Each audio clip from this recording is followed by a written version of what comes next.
For 60 years, including 48 and counting, right here at CBS News, Bob Schieffer has been asking questions of presidents and newsmakers to help us understand the world. And he's not done reporting yet. The CBS News political contributor has a new book out called Overload, Finding the Truth in Today's Deluge of News. And it examines how changes in the media are affecting not only how, but what we consume as news. Bob, good morning. We need this book now more than ever, but first, let's talk about some of the news. The Secretary of State, Rex Tillerson, in an extraordinary press conference, having to come out to deny that he's disloyal to the president, although he didn't deny that he called the president a moron.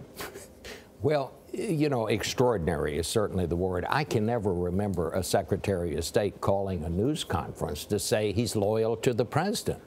And then going into the rest of it, I think it's going to be very difficult for this Secretary of State to continue in his job, because it's widely known in Washington that the president has simply lost confidence in him. And when that kind of word gets around, it's very hard to get your job done. I think he's a patriot and all of that, but you know, I just don't see how this goes on. I mean, when he's going out talking about trying to make contact with North Korea and the president cuts his legs off in public and says, don't fool with that. So do you think his news conference made it worse yesterday, or do you think that it helped the situation? I don't see how it helped, but I mean, this was not like a news conference. It was more like a hostage tape. No. It seemed to me. I mean, how so? How so, Bob? Well, I mean, why was he there? You know, I mean, the Washington Post this morning, they quote say they have checked with 19 sources. I mean, that's a new record for a number of sources that say he's a short timer, and you know, the word is he'll be gone by Christmas. So I don't know what happens, but I don't see how this helped much of anything. Well, not only that, his Secretary of Defense is testifying before Congress saying that I support the Iran-American nuclear deal. And the president said, I've decided, but I'm not going to tell you what I think. You know, I used to say that my favorite beat was Capitol Hill, because up there, everybody's an independent contractor. That's how you get news. I used to say the difference between that and the White House is at the White House, everybody works for the same person. Yeah. Well, that's no longer apt, because you can get as many different points of view, and there are as many different factions in the White House now as there are up on Capitol Hill. Well, as Norah pointed out, go ahead. No, you go ahead. I'm going to turn to the book. Oh, that's what I was going to do. As Norah pointed out, the timing of your book is so perfect, because you talk about fake news in the book. Just yesterday, Donald Trump said fake news, talking about NBC and the report about the moron comment. But, you know, as you point out, this is not new, acrimony between the press and the presidency. No. Not in the least. And I mean, you know, I was there when Spiro Agnew called us nattering nabobs of negativity. I mean, we've been called names written by before. Bill Sapar. Yeah.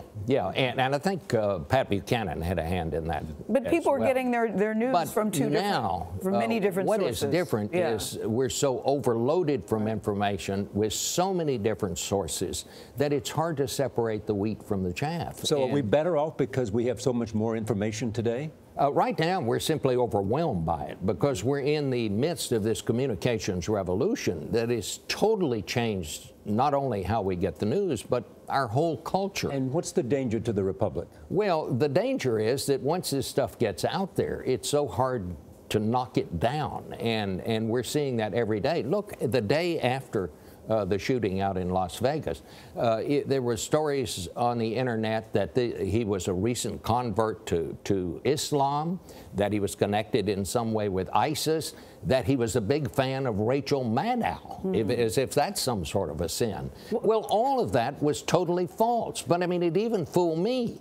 I mean, I saw this thing about he'd recently converted to Islam, and I called CBS This Morning, one of the producers, and said, is that right? And she said, no, there's some people would think, though, Bob, more news, better informed. Well, the good news about social media now is that, just like David Bagnall was talking about how neighbors down there in Puerto Rico were connecting with each other, how they were emailing him and texting him, and he was able to get help.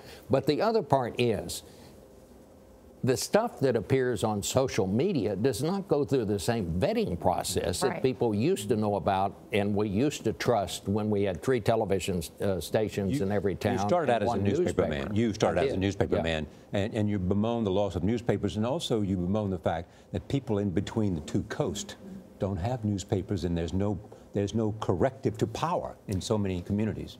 In 2004, 1 reporter in 8 lived in New York, Washington, or Los Angeles. That number is now down to 1 in 5 live in one of those 3 cities. So in many parts of the country now, we've lost 126 newspapers over the last 12 years. In many parts of the country, it's not a question of getting biased news or that, it's a question of getting no news. And they're getting 67% of us now get at least some of our news off Facebook. Again, there are great advantages there, but it is not vetted in the way that the news we used to get from newspapers and from the mainstream media presented it. All right, Bob Schieffer, always good to see you in person and have you here at the table. Thank you all Thank you, very sir. much. I appreciate it. Overload is on sale now wherever you like to buy your books.